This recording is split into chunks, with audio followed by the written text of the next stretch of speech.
Là en ce moment c'est pas facile, on va pas se le Oui, cacher, bah oui, voilà, par parce exemple, qu'il y a des gens qui sont un peu énervés sur internet, on va dire.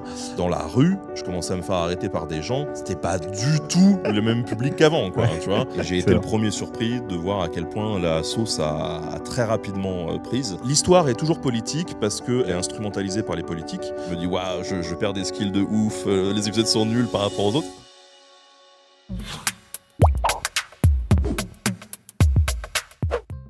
Et bienvenue sur une nouvelle vidéo de la chaîne Anjou Pop Corner. On est au Korean Tour Festival. On est déjà très heureux d'être là et on est surtout très heureux de recevoir pour la première fois sur le plateau Anjou Pop Corner Nota Bene, Ben de la chaîne Nota Bene maintenant parce que c'est toute une équipe finalement Nota Bene. Comment ça va? Ça va très bien, écoute, pour un samedi matin, on est bien. Ouais. T'es à la maison ici un peu? Ah, moi je suis à la maison, ça va. Là vraiment, je prends le bus pour rentrer chez moi après. C'est trop cool, quoi. Ouais. Alors, est-ce qu'on commencerait pas par la base de la base? Bah oui, on va un peu remettre un peu les bases sur de quoi parle ta chaîne, quel est un peu le contenu, et puis en plus tu as un peu dérivé sur d'autres médias comme la BD. Un peu savoir les bouquins, quelle est l'origine story de la chaîne Nota Bene, qu'est-ce que tu voulais dire à la base en créant cette chaîne-là, quoi. Alors moi j'ai créé une chaîne YouTube déjà en 2014 sur la thématique histoire et le but c'était vraiment de parler d'histoire, de me faire kiffer, moi d'apprendre des trucs, de le partager avec le public. J'avais pas vraiment de ligne édito si ce n'est de me dire on va faire des trucs en rapport avec l'histoire et la chaîne s'est affûtée avec les années. Aujourd'hui donc ça fait plus de 10 ans que ça existe, je dois avoir plus de 150 vidéos, un truc comme ça sur la chaîne principale parce qu'en plus j'en ai une autre maintenant qui s'appelle Nota Bonus, je me suis pas foulé pour le nom. Et donc Nota Bene c'est de l'histoire de l'Antiquité jusqu'à nos jours, c'est toutes les thématiques, c'est toutes les zones géographiques, vraiment on parle d'histoire au sens très très large et l'objectif c'est de montrer que cette histoire c'est pas une histoire seulement militaire ou l'histoire des grands hommes, j'en fais aussi parce que c'est intéressant, mais on fait de l'histoire sociale, scientifique, économique. L'objectif c'est vraiment de montrer que tout le monde peut se raccrocher à l'histoire, tout le monde a des passions ou si ce n'est des passions au moins des points d'intérêt et on peut se raccrocher avec ces points d'intérêt là à l'histoire. Ça passe notamment par la pop culture où je fais pas mal de trucs sur ma chaîne autour de ça. Moi j'avais juste une question, toi tu n'avais pas particulièrement fait d'études en histoire, c'était juste, tu étais un grand passionné ouais, j'ai fait 6 mois de fac d'histoire et j'ai arrêté, pas parce que j'ai loupé le truc ou que je trouvais ça nul, je trouvais ça super, mais voilà, la vie perso et en même temps le fait que j'ai rencontré un réalisateur qui m'a fait rentrer dans l'audiovisuel. Donc en fait j'ai quitté l'université d'histoire pour faire des études audiovisuelles à côté et je suis devenu caméraman et monteur pendant plusieurs années en fait. Mais alors du coup, parce qu'il faut quand même faire le grand pas, j'étais arrivé sur une période où la vulgarisation n'était pas hyper présente sur YouTube, c'était quand même un truc très niche. Je suppose qu'au début tu l'as fait un peu par passion, mais est-ce que tu t'attendais aussi à la réussite de la chaîne comme ça? Et surtout une chaîne qui marche encore toujours très bien, comparé à y penser, où c'est plus compliqué en ce moment?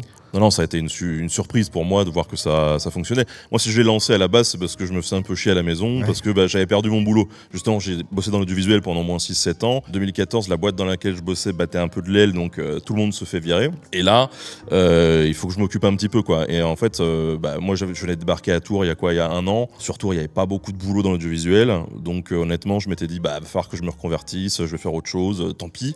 Mais quand même, j'ai envie d'avoir un petit projet à moi, audiovisuel, et donc c'est là que je découvre que sur YouTube il commence à y avoir des émissions un petit peu cool dans la vulga et je me dis vas-y je lance ça, mais pas tant pour m'amuser moi, mais aussi dans un cadre professionnel, c'est-à-dire que mon idée c'était de me dire je pourrais ajouter ça sur mon CV en mode regardez, je suis pas resté à rien faire pendant ma période de chômage, je me suis fait un kiff perso, mais j'ai testé l'écriture, la présentation, des trucs que je faisais jamais en fait, et je sais tenir un planning éditorial, donc c'est pour ça que dès le début je m'étais mis une vidéo par semaine.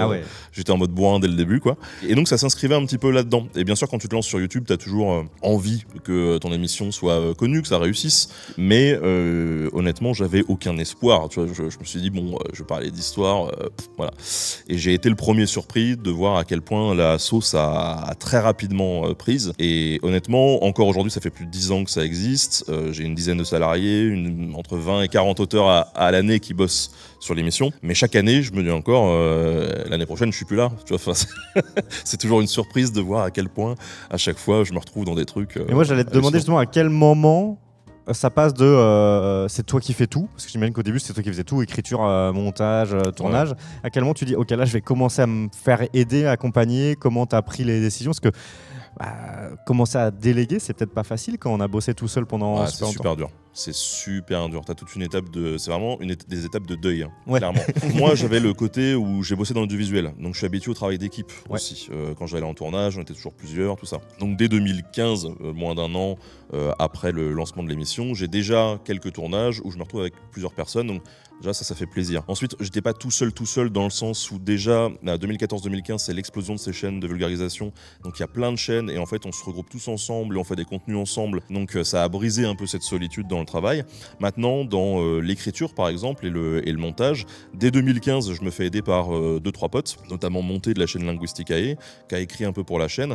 Pour une simple et bonne raison, c'est qu'à l'époque, j'ai des éditeurs qui viennent me voir en mode hey Ben, on adore ce que tu fais, ça serait cool de faire un bouquin. Bon, les mecs, en fait, ils voyaient juste la communauté qui montait et ils voyaient l'appât du gain derrière.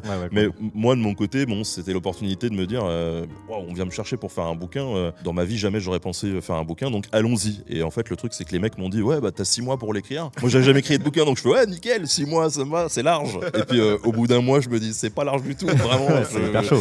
Et là, je me suis dit bon, je vais faire n'importe quoi, donc il me faut de l'aide sur la chaîne pour continuer la chaîne dans de bonnes conditions, sans pénaliser du coup le bouquin, ni l'un ni l'autre, quoi. Donc j'ai embauché Monté pour des épisodes, et puis un autre pote, Nico, qui avait la chaîne Pilote à l'époque, qui parlait de séries sur la chaîne. Donc ça a été la première expérience vraiment où je déléguais. Et à partir de 2016-2017, j'ai commencé à déléguer un peu plus de boulot, notamment au niveau montage. Donc là, il y a vraiment une étape de deuil au départ, parce que forcément, chaque monteur est différent. Donc toi, tu reçois le truc, tu te dis ah, j'aurais pas fait comme ça, mais en même temps, c'est aussi une valeur ajoutée à ton boulot, tu vois. Et le travail collectif, chacun met un peu sa patte, et au final, c'est ça qui donne aussi une valeur au projet. Et donc à partir de 2018, vraiment 2017-2018, là, il y a eu un basculement sur le fond. C'est-à-dire que moi, j'en pouvais plus. Ça fait 3 ans que je cravachais comme un âne.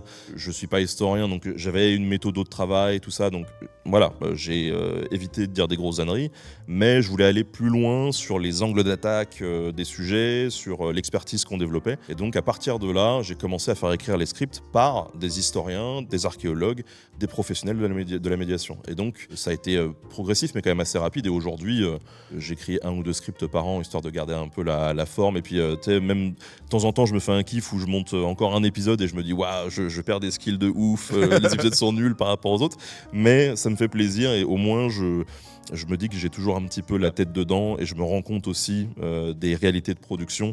C'est important de se remettre dans les réalités de production parce que sinon tu peux vite être un peu déconnecté. Mais c'est pour ça qu'aujourd'hui il y a entre 20 et 40 auteurs qui bossent à l'année sur les projets. Il y a des auteurs qui sont récurrents, c'est un peu des MacGyver de l'histoire ou de l'archéologie qui ont une bonne expertise et je suis sûr qu'ils ont une bonne méthode et voilà. Et puis de temps en temps, on a vraiment des projets hyper précis, hyper pointus et là on va aller chercher the spécialiste qui va nous écrire le truc, parfois pas trop au format YouTube, c'est pas son boulot. Donc dans tous les cas, nous derrière, on a un travail de réécriture, de réadaptation pour transformer ça dans une émission un peu cool, quoi. Bah c'est ça qui est dingue aussi avec ta chaîne, c'est que tu arrives à garder un rythme hyper récurrent, quasiment une vidéo par semaine, voire plus. C'est 1 à 2 par semaine, ouais. Et alors que vraiment le travail qui est montré sur YouTube est un vrai bon gros travail, mais justement parce que tu arrives à t'entourer d'une grosse équipe. Mais aujourd'hui, j'ai l'impression que le rythme pour d'autres chaînes, que ça soit de vulgarisation ou du divertissement, arrive vraiment pas du tout à tenir ce rythme-là. Et c'est plutôt une semaine par mois, une vidéo par mois ou une vidéo 2 vidéos par mois, quoi. Mais ça dépend la définition de la vulgarisation. Est-ce que tu fais rentrer dedans, tu vois. Mais dans les chaînes même culture, science, t'as 3 chaînes, 4 chaînes qui arrivent à produire du contenu vraiment en masse, mais c'est des gens qui ont une attitude aussi entrepreneuriale comme moi et qui du coup ont réussi à déléguer, ils ont des équipes, tout ça. Mais c'est vrai que ça reste précaire encore pour beaucoup de petites chaînes de vulga, et même des chaînes qui sont installées depuis 10 ans comme moi, ça va taper aller à 2 personnes par chaîne maximum, 3 vraiment, et ça reste compliqué parce qu'on sent que la vulgarisation, la hype de la vulgarisation, elle est passée aussi. C'est-à-dire qu'il y a eu ce boom 2014-2015, il y a eu des bonnes années après jusqu'à 2018-2019, et aujourd'hui, il y a encore les grosses chaînes qui arrivent à produire, et d'autres qui arrivent à survivre un petit peu. Il y a toujours un public qui est là, mais on n'a pas l'engouement qui fait que le mec va taper 2 millions de vues à chaque vidéo de vulga. Je prends l'exemple de Nota Bene qui, lui, à un moment, il pensait, parce que lui, à un moment, il a mis un stop sur sa chaîne, et puis il a fait un revival, mais qui a moyen marché. Il y a aussi Charlie Danger qui fait moins de vidéos aussi. Il y a Charlie Danger, il y a Manon mais tu vois, dans le rythme ou même dans la diffusion, elle est moins présente comme youtubeuse, je trouve, par rapport à toi ou par rapport à d'autres en vulga, quoi.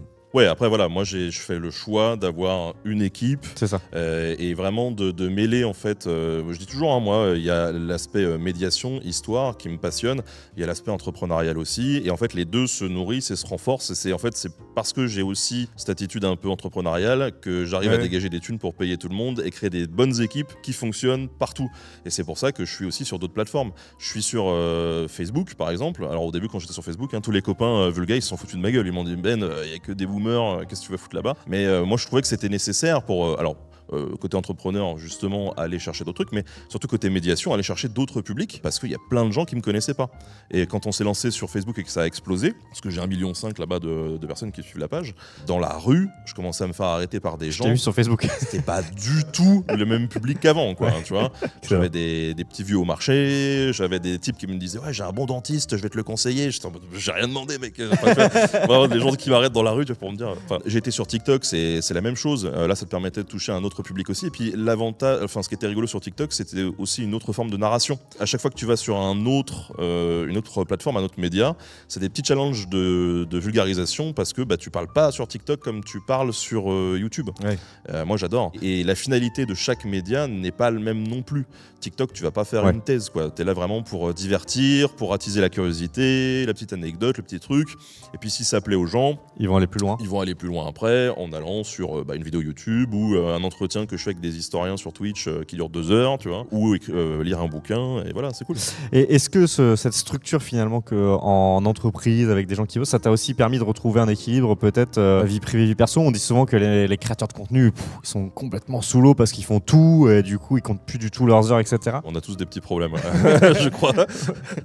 Déjà, c'est un délire de se mettre en ligne, tu vois, de se filmer, de se regarder toute la journée sur des bancs de montage, tu vois, c'est un délire. C'est vrai que ça peut être le fait de bosser avec d'autres personnes, ça peut tu peux te permettre de dire ok, bon là je vais retrouver un peu de temps aussi pour moi à un instant donné, ou non, c'est quand même compliqué quand on fait ce boulot-là. Oui et non. Moi, je sais que quand j'ai délégué, il y avait cette volonté déjà d'améliorer le contenu, mais il y avait aussi cette volonté de me libérer un petit peu de temps parce que voilà, moi je faisais vraiment, les 3 premières années, c'est souvent, comme je dis, comme un patron de PME, hein, c'est-à-dire que vraiment les 3 premières années, c'était du lundi au dimanche, 365 jours par an. J'ai pas pris de vacances pendant 3 ans. Je travaillais le jour, je travaillais la nuit, j'avais pas de week-end. C'était l'enfer. J'ai rigolé à un moment donné quand j'ai commencé à embaucher des gens parce que je m'étais dit ça va me soulager et je vais pouvoir me libérer du temps. Et en fait, plus t'as des gens, plus tu es en capacité d'absorber des projets, donc plus tu absorbes des projets et plus tu as de boulot. Et en fait, du coup, c'est une autre forme de boulot qui vient. Mais aujourd'hui, la structure même que j'ai mis en place fait qu'au moins j'arrive à prendre des vacances. J'ai mes soirées, la plupart des soirées, même si ça m'arrive de bosser encore le soir, mais en fait dans chaque activité, hein, quand tu es ton propre patron, tu comptes pas tes heures, et voilà, ça c'est normal, tu vois. Après, tout ça a été très structurant pour moi aussi. Moi j'ai eu beaucoup de chance, on en parle souvent avec ma femme. Une des grandes chances que j'ai eues par rapport à plein d'autres potes, c'est que quand j'ai lancé Nota Bene, j'avais des enfants en bas âge qui 10 ans plus tard sont là dans le public en train de pas regarder leur téléphone. Non, ils m'écoutent en plus, c'est bien. Et le fait d'avoir des enfants, ça permet de structurer la vie en fait de famille, tu vois. Fallait que je me lève le matin pour les emmener à l'école.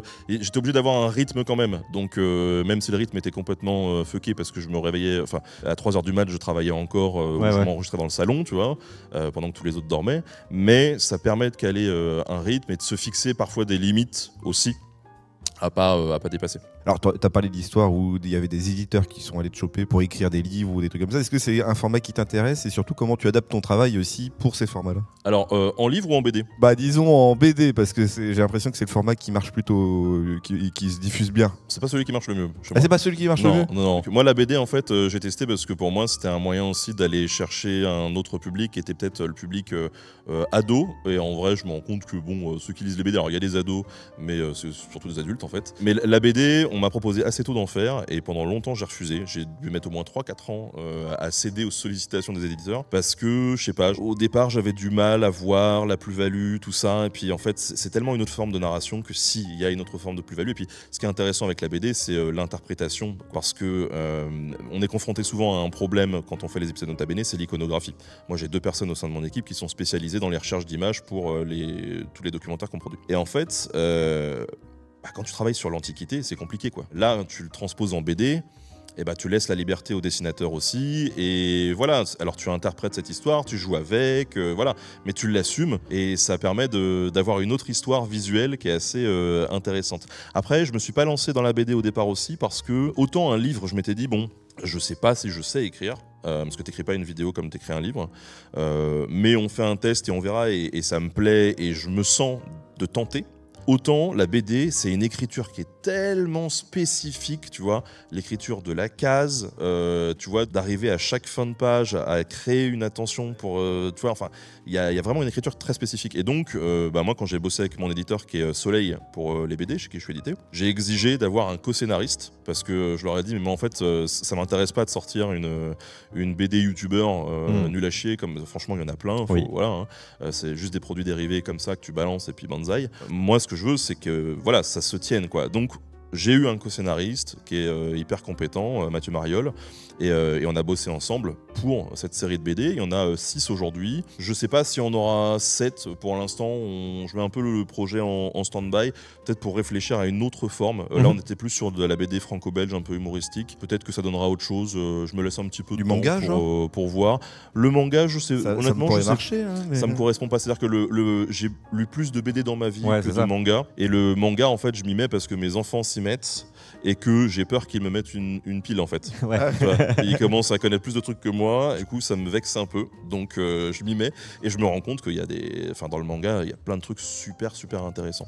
Pour le bouquin c'est un petit peu différent, je me suis rendu compte à un moment donné que j'ai des plannings de taré et donc c'est compliqué pour moi d'écrire un bouquin de A à Z tout seul parce que ça prend énormément de temps si on veut bien le faire et j'ai pas ce temps là, mais j'ai quand même la volonté de produire des bouquins un peu cool. Donc le dernier bouquin texte que j'ai fait, je l'ai écrit avec un pote qui est Stéphane Genet, qui est historien et professeur d'histoire à Tours. Et donc on l'a fait ensemble, c'était sur les complots. Mais à partir de 2021, je me suis dit, mais sur la chaîne, moi j'essaye de créer des ponts en fait, entre le grand public et le milieu universitaire scientifique. J'essaie de mettre en avant les gens avec qui je bosse. Quel meilleur moyen il y aurait que de faire un bouquin collectif avec des historiens.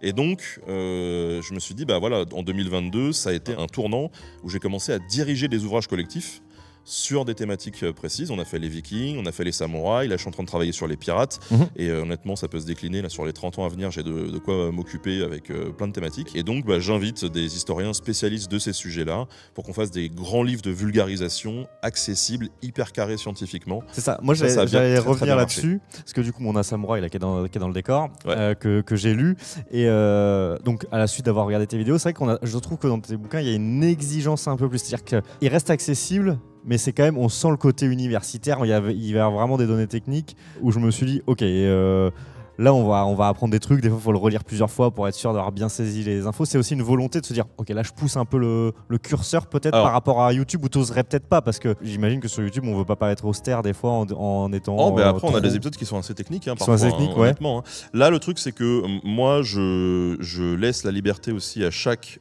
auteurs en leur disant attention, c'est pas un bouquin pour les étudiants en histoire ou pour voilà. Ils ont bien tous conscience de qui on s'adresse. Pour moi, je le dis souvent un peu vulgairement, l'objectif c'est pas du tout de prendre les gens pour des neuneux, clairement, mais c'est de dire si tonton Michel il a bien aimé la série Viking et qu'il a pas trop l'habitude de lire des bouquins et qu'il veut avoir un point de vue à jour scientifiquement, le livre sur les Vikings c'est parfait pour lui, quoi. Et c'est ça aussi la volonté qu'on a derrière.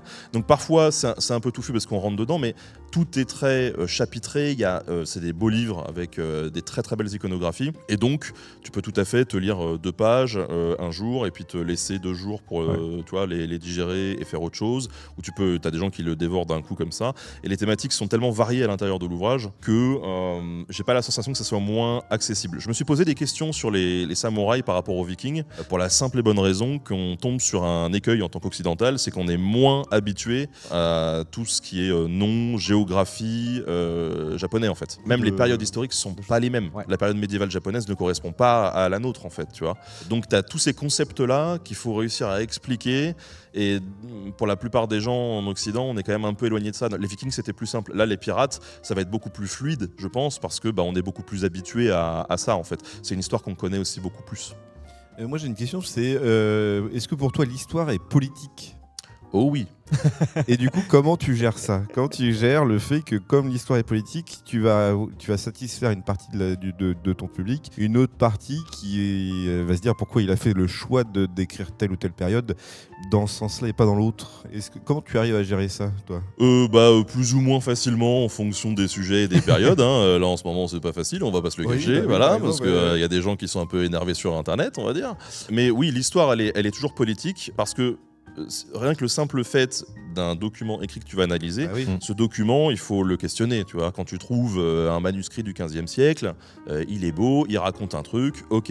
Est-ce qu'il faut prendre pour argent comptant ce qui est marqué sur la page? Non, parce que qui a écrit le truc? Pourquoi est-ce qu'il l'a écrit? Est-ce que ça a été commandité par quelqu'un? Dans quel contexte politique, historique ça a été écrit? Tout ça influence vachement. Et puis, tu as aussi le prisme de la personne qui étudie le texte. C'est-à-dire que les historiens, c'est un travail quand même de maboule un peu schizophrène. C'est-à-dire que l'idée, quand tu es historien, c'est que tu essayes de mettre de côté tous tes préjugés à toi et ta propre pensée, même politique et autres, pour analyser un peu froidement le texte. Et essayer de dire, bon, voilà, pourquoi il a été créé, qu'est-ce qui s'est passé, qu'est-ce qu'il nous dit. Et ça, c'est très très compliqué. Il y a toujours un petit peu de soi quand même qu'on met dedans. Et même si on a l'impression d'arriver à faire ce travail-là, on est tous, chaque individu, le fruit d'une éducation, d'une société. On a tous été élevés dans un milieu social différent, etc. Donc ça aussi, ça conditionne les individus qui vont travailler sur ces sources. Et ça, faut pas le négliger non plus. Même si on a des très grands historiens qui arrivent très bien à mettre ça à distance. Donc l'histoire est toujours politique parce qu'elle peut aussi être, on le voit régulièrement, elle est instrumentalisée par les politiques. Elle sert de figure de légitimité finalement. Beaucoup de gens qui s'en servent pour dire mais vous voyez bien qu'il faut faire ça parce que dans le passé il s'est passé ça, alors que les situations sont jamais les mêmes. Typiquement aujourd'hui on dit regardez l'histoire se répète, etc. Il faut faire très attention avec ce genre d'assertion, c'est-à-dire qu'il y a des schémas qui peuvent bégayer un peu ou être un peu similaires, mais ils sont jamais totalement similaires et donc il faut rester un peu humble par rapport à ça. Moi je dis toujours ce que m'a appris l'histoire en 10 ans, c'est à être hyper humble sur tout, voilà, ça c'est hyper important. Mais voyez, moi ma chaîne, j'ai pas pour objectif d'en faire une tribune politique, mais clairement, il y a du politique dedans par le simple fait de la ligne éditoriale. Parce que je choisis d'aborder toutes les zones géographiques, toutes les périodes. Et rien que ça, déjà, c'est pas de l'histoire française, purement française, etc. Oui, j'ai choisi de travailler avec des historiens, des archéologues, des scientifiques. Donc, la vision du roman national, qui a été fait dans un cadre au 19e siècle, dans la montée des nationalismes, pour valoriser une histoire à moitié fantasmée, pour réunir les gens autour de valeurs, pour aller combattre, finalement, les ennemis de la France, ça, c'est pas une vision que moi je défends ou que j'ai envie de mettre en avant. Je préfère mettre en avant une vision beaucoup plus scientifique, beaucoup plus carrée de l'histoire. Et c'est ce qui fait que dans mes épisodes, on déconstruit beaucoup de discours, d'idées préconçues, on défonce des clichés tout le temps. Et en plus, moi j'adore parce qu'il y a des trucs que vous et moi on pense, et puis tu te penches dessus et tu te dis waouh, en fait c'est totalement faux quoi. Et moi j'adore ça, me rendre compte que finalement j'y connais rien, mais c'est un kiff. Le livre des samouraïs, je me suis rendu compte à quel point je méconnaissais totalement la figure des samouraïs en travaillant dessus, et c'est un kiff parce que le samouraï à la base c'est même pas un piéton avec une épée quoi. À la base les samouraïs c'est des archers montés, tu vois. Oui, d'accord. Ça n'a rien à voir. Le fameux code du Bushido, honneur, machin, tout ça, c'est une construction très tardive en fait, a posteriori, dans une époque du Japon où les gars sont en paix, les samouraïs ne servent plus à rien, il faut qu'ils justifient l'existence de leur caste sociale, donc ils vont se mettre un petit peu en scène, ils vont s'inventer des codes en disant oui, nous on est loyaux, on est trucs, on est machin. Bon, voilà, mais je trouve ça génial moi en fait, ça. Et ça me heurte pas. Tu vois, quand t'as quand tu bases aussi ta façon de voir les choses sur ce que tu connais ou tu penses connaître, et qu'on vient à l'encontre de ce discours-là, je peux comprendre que tu te sentes heurté en fait. Tu vois, c'est humain.